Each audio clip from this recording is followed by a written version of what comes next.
বিষ্ণু ঈসা ইসলামের কাছে এক সাহাবী এসে বলল, ইয়া রাসূলুল্লাহ আ'তিনি শাইআন, আপনি আমাকে কিছু দান করেন, আমার কিছুই নাই। বিষ্ণু বললেন, তোমার কিছু নাই? সাহাবী বললেন, ইয়া রাসূলুল্লাহ ঘরে আমার শুধু দুইটি জিনিস আছে। কয়টা? চিল্লায় বলেন, কয়টা?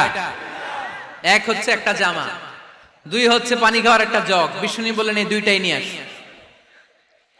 বিশ্বনবীর কথা শুনে ওই সাহাবী ঘর থেকে জামা নিয়ে আসলেন, পানি খাওয়ার জগ নিয়ে আসলেন।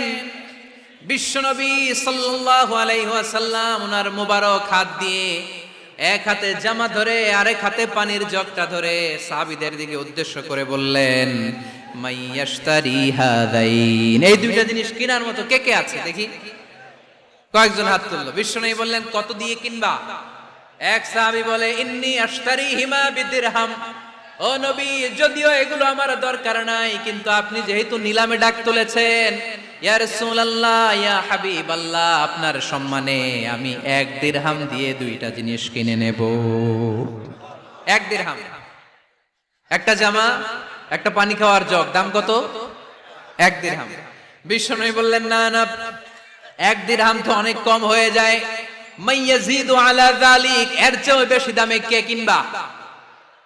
আরেক সাহাবী হাত তুলে বলতে লাগলো, ইয়া রাসূলুল্লাহ ইয়া হাবিবাল্লাহ ওয়া ইন্নী আশতারিহিমা বিদিরহামাইন, আমি এই জামাটার পানি খাওয়ার জগটা 1 দিরহাম নয় 2 দিরহামের বিনিময়ে কিনতে চাই। বিষ্ণু ঈসা ইসলাম ওই সাহাবাকে দিয়ে দিলেন। দিয়ে 2 দিরহাম নিয়ে যে লোকটা ভিক্ষা করতে এসেছিল তার হাতে 2 দিরহাম দিয়ে বললেন, যাও 1 দিরহাম দিয়ে ঘরে খাবার কিনে দিয়ে আসো, আরেক দিরহাম দিয়ে একটা কুঠার কিনে নিয়ে আসো। শুনতেছেন? কি কিনে নিয়ে আসো? কুঠার দিয়ে কি করে? গাছ কাটে। ওই সাহাবী কুঠার কিনে নিয়ে আসার পরে বিশ্বনবী নিজ হাতে কুঠারের মধ্যে একটা কাঠের হাতল লাগাই দিলেন। আল্লাহু আকবার! হাতল ছাড়া কুঠার ইউজ করা যাবে? বিশ্বনবী নিজ হাতে ওই কুঠারের ভেতরে একটা হাতল লাগাই দিলেন আর বললেন, লা উরিদু আন আরাকা 15 আইয়াম, এই কুঠার নিয়ে জঙ্গলে যাও, গায়ে অনেক শক্তি আছে, কাঠ কাটো, এই কাঠ কেটে বাজারে বিক্রি করো, সামনের 15 দিন যেন আমি আমার চোখের সামনে তোমার না দেখি। বিশ্বনবীর পরামর্শ অনুযায়ী কুঠার নিয়ে ওই সাহাবী জঙ্গলে চলে গেলেন। কাঠ কেটে বাজারে বিক্রি করতে করতে 15 দিন পরে 10 দিরহাম নিয়ে বিশ্বনবীর দরবারে হাজির হয়ে গেলেন। 10 দিরহাম নিয়ে বিশ্বনবীর কাছে হাজির হয়ে গেলেন। সাহাবী এসে বলল, ইয়া রাসূলুল্লাহ এখন আর আমার ভিক্ষা করা লাগে না, আমার গায়ে অনেক শক্তি আল্লাহ দিয়েছে, আই এম ভেরি এনার্জেটিক, আপনার দেয়া বরকতের কুঠার দিয়ে আমি কাঠ কেটে কেটে স্বাবলম্বী হতে শুরু করেছি। সুবহানাল্লাহ পড়েন।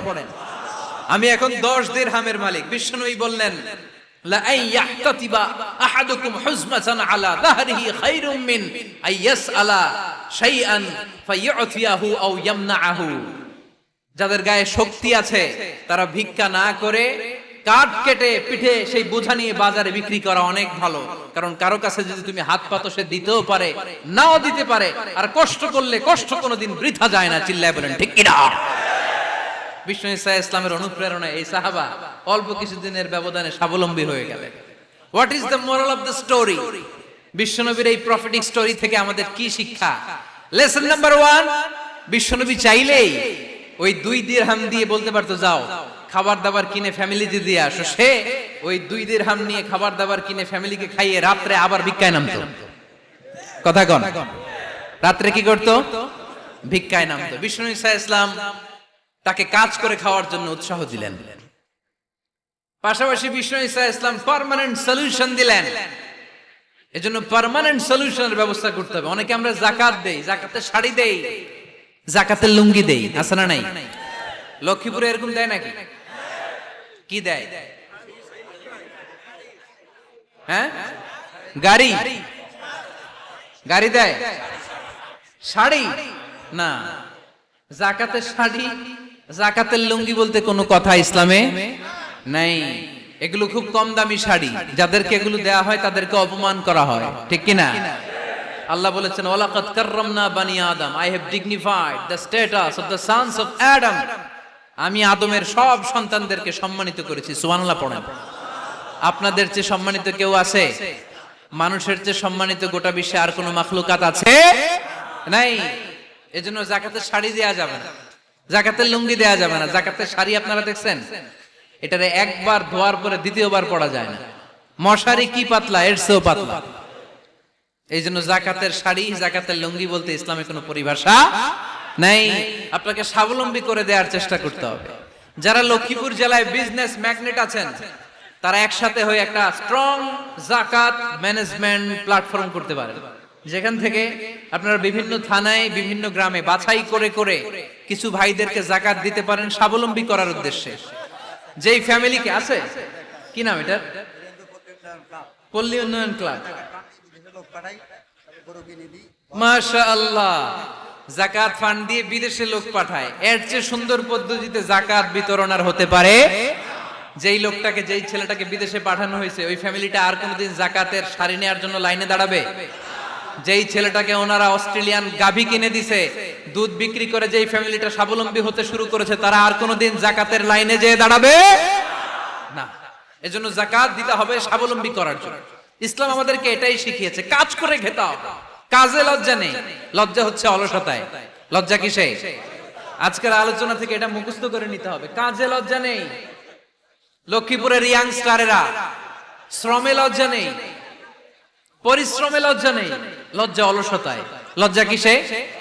আরো জোরে। নবীরা কি এমনি এমনি বসে বসে খাইছে? কঠিন পরিস্থিতিতেও নবীরা পরিশ্রম করে উপার্জন করা লেগেছে, ঠিক কিনা?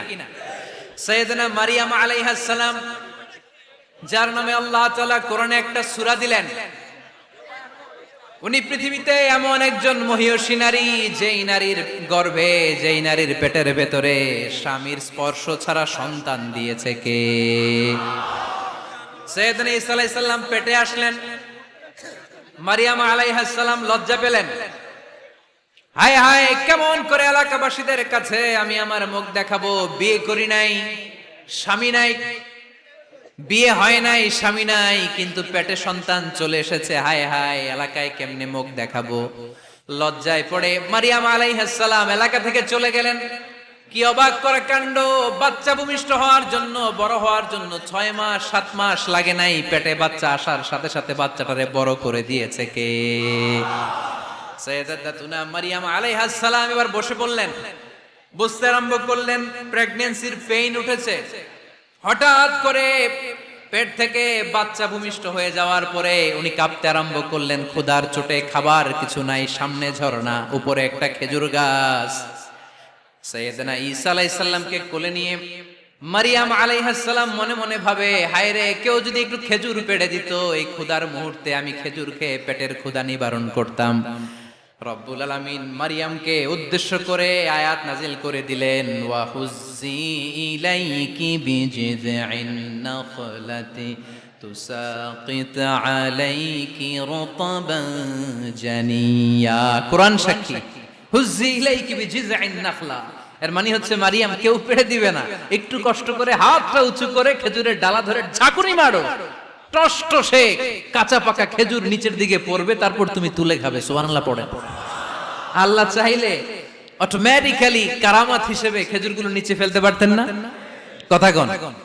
খেজুরগুলো অটোমেটিক্যালি নিচের দিকে পড়ছে? পড়ে নাই। আল্লাহ শিক্ষা দিয়েছে, যেই পরিস্থিতিতে থাকো না কেন, তোমাকে শ্রম ব্যয় করে, কষ্ট করে তোমার উপার্জন করতে হবে, রিজিকের বন্দোবস্ত করতে হবে। চিল্লায় বলেন ঠিক কিনা?